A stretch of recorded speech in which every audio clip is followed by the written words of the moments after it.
おはようございます。スネドラです。今日は曇りです。昼間はとても暑くなるので、雨さえ降らなければ曇りがベストですね。山の上の方には霧がかかってます。通る頃には取れてるといいんですけどね。スタートしてちょっと行ったところにお遍路さんの休憩所がありました。中には消毒液やバンドエイドなど応急セットも用意されてました。外国人遍路者の写真もたくさん貼ってあって、とても綺麗な休憩所でした。この辺りは国道56号線を並行して走る側道を歩くことが多いので、比較的歩きやすいです。昨日の夜に雨が降ったのか道路が濡れてて涼しくてね、とっても歩きやすいです。2キロぐらい先にあるファミマで朝食を食べます。ファミマにはいつも助けてもらって感謝です。山頂にかかってる霧はさっきよりもむしろ濃くなってきてるように見えます。土坂峠まで残り 5.1 キロです。56号線沿いにある坂六冷蔵さんです。敷地内にお遍路さんの休憩所を作ってくれてます。優しいですね。向かいには自販機があるので、土坂峠越えに備えて飲み物を買っておきましょう。あそこに見える山が今日越える峠ですね。霧はだんだん取れてきてるようなので、視界は確保できそうです。遍路小屋第49号肱川源流の里です。いよいよ山登りかと思ってここで靴履き替えたんですが、まだしばらく56号線を歩き続けることになります。ここの分岐を左に降りると土坂峠ルートになります。この看板を見てね、驚愕しました。峠道 5.5 キロを60分って書いてあります。私はどうやってもそんな速度で歩くのは不可能です。ちなみにトンネルルートが時速5キロ計算になってるので、峠道も同じ速度で歩けっていうことなんですね。この看板作った人はね、すごい人なんだと思います。土坂峠の入り口に到着しました。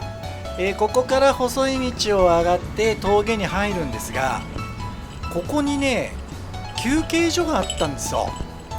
地図の記載を見逃してました。ここで靴を履き替えればよかったな。土坂峠の登山口には土坂番所跡が今でも残ってます。建物の一部は今でも昔のままのものなんだそうですが、人が住んでるようなので見に行くのはやめておきました。峠道はきちんと整備されてて、とても歩きやすいです。角度もそんなに急じゃなかったんですが、歩くに従ってだんだん急になってきました。土坂峠の頂上まで残り1キロです。上に上がるに従って草もだんだん生えてきました。このぐらいで収まってくれればいいなと思ったら、案の定こんな感じになってきます。夏だから仕方ないですね。頂上に到着です。やっぱり頂上あたりになると霧が立ち込めてます。ボーイスカウトの子供たちが設置してくれた椅子です。本当にね、こういうのあると助かります。頂上付近で休憩したかったんですが、霧でびしょびしょなので、このまま下山することにします。道も整備されてて登りやすい峠道でした。下りもきちんと整備されてるようなので楽に降りれます。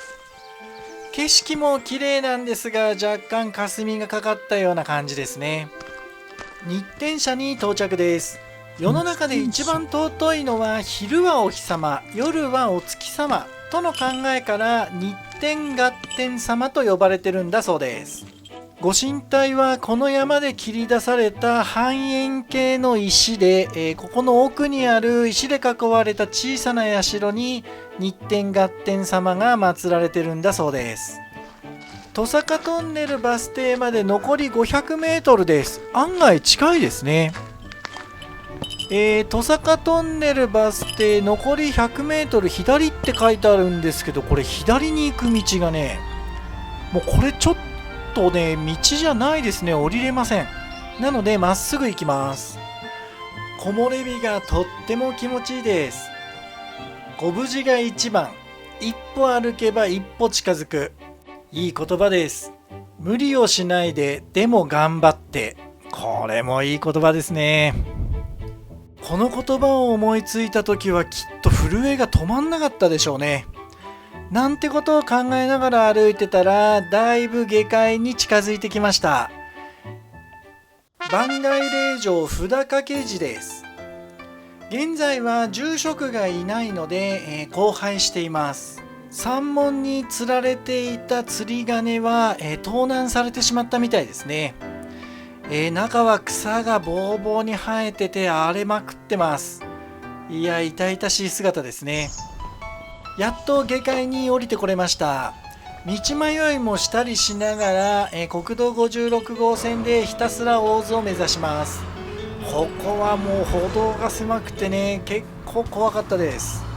ちょうどいいところに喫茶店がありました。営業してるか恐る恐る近づいたら、なんとね、やってました。喫茶ココですね。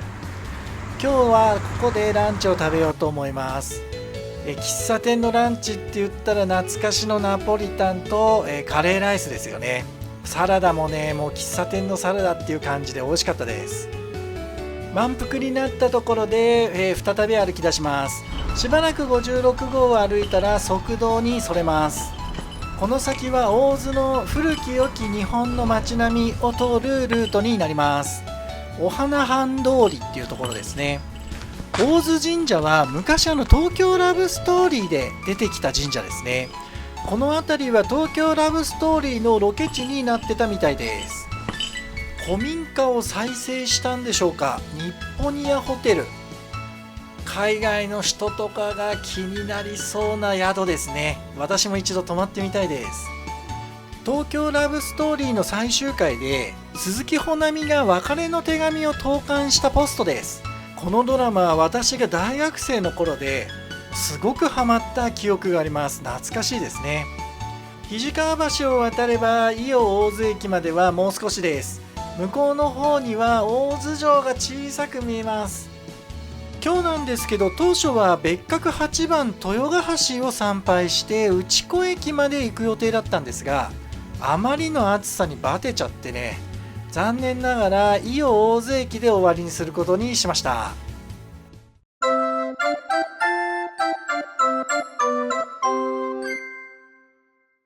伊予大津駅は駅前に飲食店も何軒もあって思ったよりも栄えてました。それでは特急に乗って松山駅まで移動します。運よくアンパンマン列車っていうのに乗ることができました。特急なので40分程度で松山駅に到着です。記念撮影をしたらホテルに向かいます。路面電車が随分スタイリッシュになってます。10年ぐらい前までは仕事で何回か松山に来てたんですけど、こんなおしゃれな路面電車じゃなかったですね。はい、あっという間に大街道駅に到着しました。10年くらいぶりの大街道です。とても綺麗で落ち着いた街っていうような雰囲気ですね。いつも大街道来てた時って夜酒に飲みに来るような感じだったんで、やっぱり印象違うのかもですけどね。アーケード街を少し通って今日のお宿は、道民院松山です。個人的に道民院が大好きなので松山でも道民院にしちゃいました。入り口にはサーモカメラが設置されてて自動で体温を測定してくれます。ロビーには自動チェックアウト機が3台とウェルカムドリンクのサーバーがありました。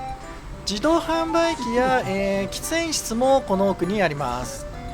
反対側には、朝食会場ですねも設置されてます。今回のお部屋は、11階の1109号室です。ツインのお部屋ですが道民院なので部屋はどっちかというと狭めですね。テレビは大型のものが壁掛けされてます。枕元には電源がたくさんあるのでこれはとても便利です。クローゼットは狭めですがハンガーはたくさんぶら下がってました。洗面台は普通ですけれどもアメニティはいろんなものが用意されてます。トイレはもちろんウォシュレットです。風呂場はバスタブがないシャワールームになってます。ここは最上階に、温泉があるので、こっちの部屋は多分使わないんですよね。なのでとても狭いです。最上階にある温泉です。残念ながら浴場内は撮影禁止とのことで撮ることができませんでした。洗濯機と乾燥機は3機ずつお風呂場の中にあります。女性用の方にも同様にあります。これは部屋のテレビから混雑度を見れる最新式のタイプです。湯上がりに無料のアイスを1ついただいたら晩飯を食べに街に繰り出しましょう。今夜は松山の名物を堪能したいので、郷土料理五色さんにお邪魔しました。まずは旬のみかんビールとみかんジュースで割った松山ハイボールで乾杯します。鮮やかな黄色のかぶら漬け、糸こんにゃくを使った覆面、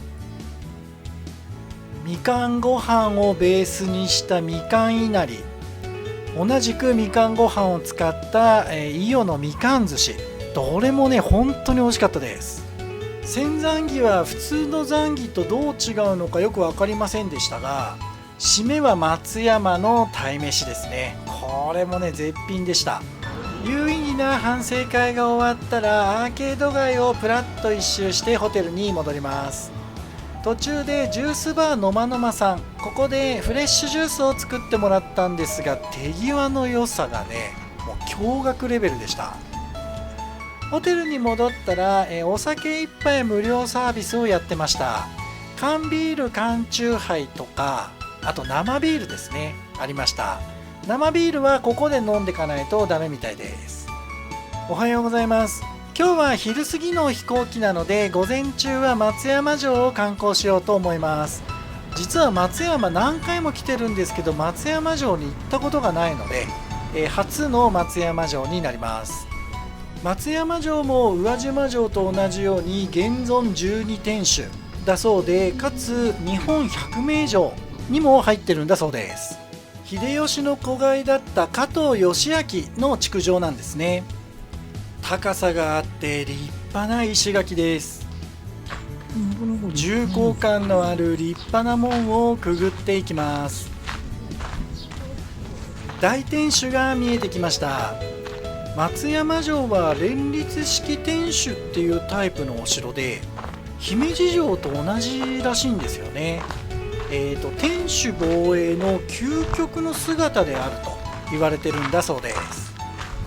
松山城は日本で最後の完全な城郭建築として相当型天守の完成した構造形式を示しているんだと。なんだかよく分かりませんが、とても立派なお城なんですね。それでは中に入ってみようと思います。この急な階段はお城ならではですよね。昔の人はこういう階段を平気で上り下りしてたんでしょうからね。本当に尊敬します。甲冑や長持ち、刀の展示とかも、たくさんありました。大天守の最上階まで上がってきました。風が抜けてとっても気持ちいいです。景色が素晴らしいです。江戸時代はここからどんな景色が見れたのか想像するだけでワクワクしてきます。今回も最後までご覧いただいてありがとうございました。今日で第5回の遍路は終わりになりますが、すぐに6回目行きますので引き続きご覧ください。チャンネル登録、高評価、コメントぜひお願いします。それではまた。